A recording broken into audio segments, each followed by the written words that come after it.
tension that's been created by the events in Florida and New York.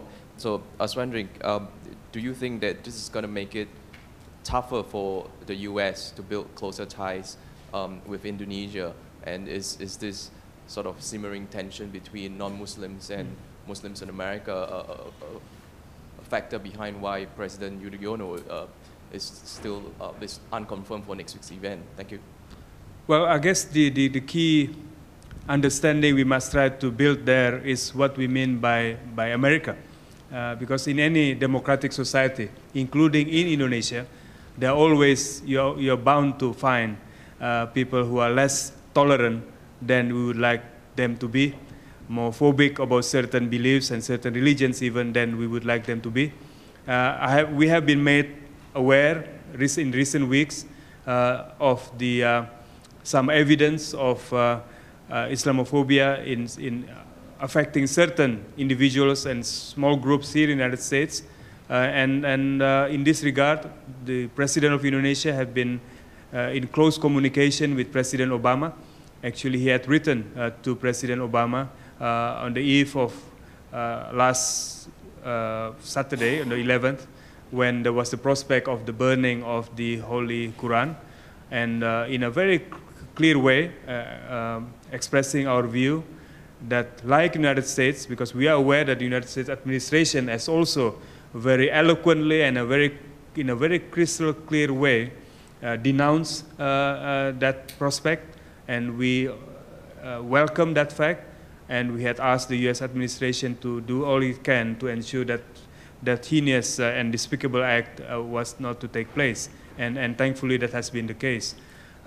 So in other words, I think between our two sides, the United States administration and the Indonesian government, and I'm sure even the broader American public and the broader Indonesian public, there is a shared belief in promotion of tolerance, religious tolerance and religious harmony.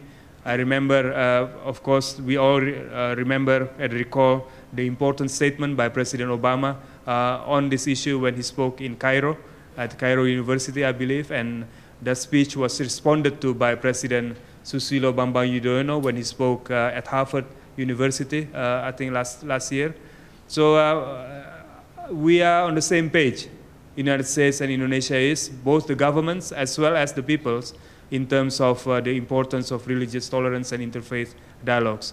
Having said that, of course, as democratic societies, our democracy also makes it possible for people with not necessarily the most agreeable views to find a space to express those kind of views. But we must work together and ensure that this issue does not complicate matters. And I must say that there has been a very good communication between our two sides. Just go back here. Thank you very much, Josh Rogan, Foreign Policy Magazine. I'd like to ask you, could you please explain your view on the South China Sea issue? And also, how does your government view the preparations for the upcoming election in Burma? Do you think they're going well, not well? And lastly, please explain why Indonesian president decided not to attend U.S. ASEAN summit next week. Thank you very much. The last one first, because it's relatively straightforward.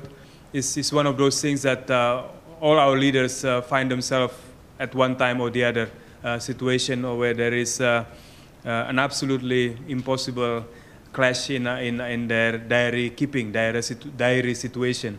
And much as President Susilo Bambang Yudhoyono would have loved to be in New York to attend the very important ASEAN leaders meeting, he finds himself unable to do so. But having said that, I think it is a reflection of the very positive and mature state of our bilateral relations, the kind of communication that needs to happen on ASEAN matters between Indonesia and the United States is taking place day in, day out on a constant, continuous basis. So the absence of our president in New York will not in any way impair that communication, and so that's that.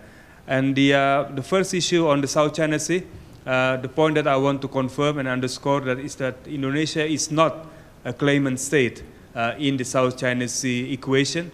We do not have any overlapping jurisdictional issues on the South China Sea.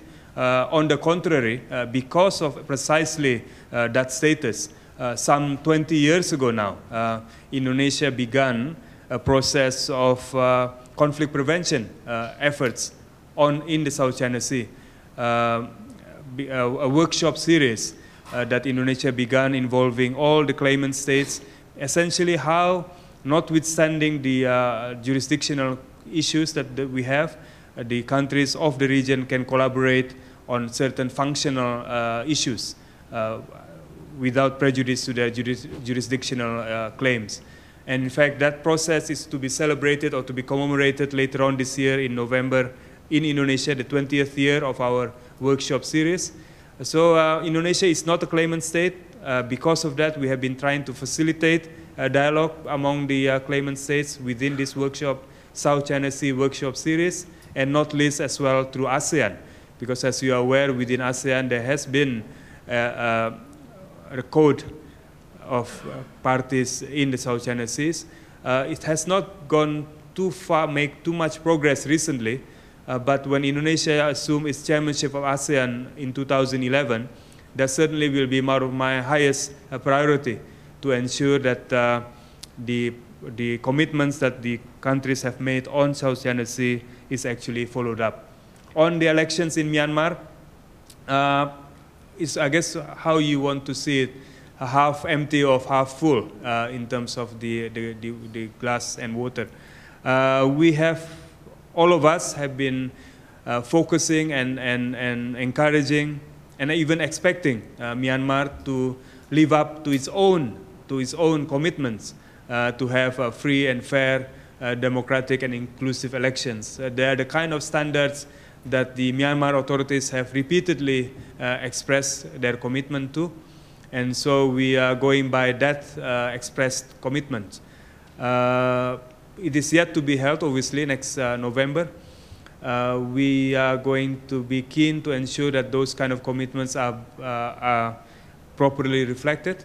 But at the same time, we are also mindful of our own democratic transition. Back in 1999, when we held our first free and fair elections after some 30 years of authoritarian rule. It wasn't by any means a perfect elections compared to the 2004 and 2009 elections that we had, but it began a process of change in our country. And we hope that the election in Myanmar, plus some other dialogue process that perhaps can be begun, can be initiated, can be part of that process of change in Myanmar towards democratization as they themselves commit they will do. So that's where we are, but we are all zeroing in and focused on this effort because it has implications on ASEAN as a whole. It is, I want to emphasize, a national internal matter of Myanmar. It is not any other way, but at the same time, it has regional implications. We as family members of ASEAN obviously is keen to know how we can assist. In the same way that whenever Indonesia has problem, and we have plenty of those, we are not shy in sharing our problems, in bringing our problems to ASEAN, because we need to earn ASEAN support precisely by explaining where we are, what our problems are, and how we expect to overcome them. So there's nothing to be negative about this kind of approach. It's about comfort level. And I think within ASEAN, we are nearly there. We are beginning to be more sharing in our problems, not only our successes. And hopefully the month that we have now, between now and November, we can really take advantage of the possibilities to ensure that we have a free and fair elections in Myanmar.